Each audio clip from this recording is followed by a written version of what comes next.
சாப்பிட்ட பின்பு 100 அடிகள் நடந்தால் பல ஆரோக்கிய நன்மைகளை பெற முடியும் என்பதை நீங்கள் தெரிந்து கொள்ள வேண்டும்.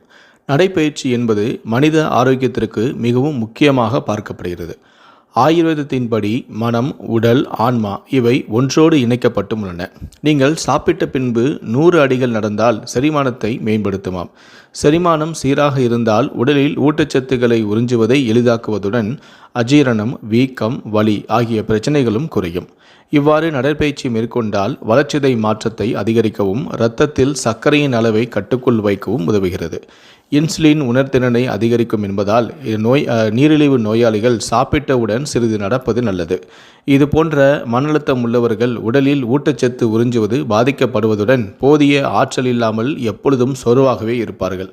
இவர்களுக்கு நடைப்பயிற்சி மிகவும் முக்கியமாகும்.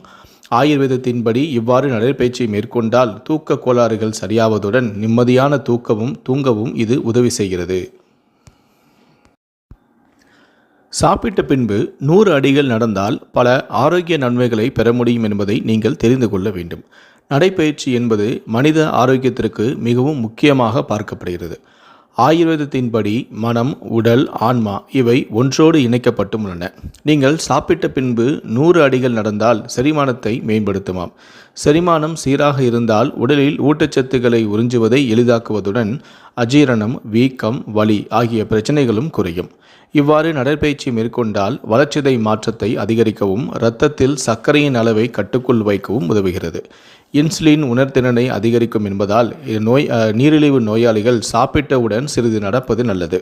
இது போன்ற மன அழுத்தம் உள்ளவர்கள் உடலில் ஊட்டச்சத்து உறிஞ்சுவது பாதிக்கப்படுவதுடன் போதிய ஆற்றல் இல்லாமல் எப்பொழுதும் சோர்வாகவே இருப்பார்கள். இவர்களுக்கு நடைப்பயிற்சி மிகவும் முக்கியமாகும். ஆயுர்வேதத்தின்படி இவ்வாறு நடைப்பயிற்சி மேற்கொண்டால் தூக்க கோளாறுகள் சரியாவதுடன் நிம்மதியான தூங்கவும் இது உதவி செய்கிறது.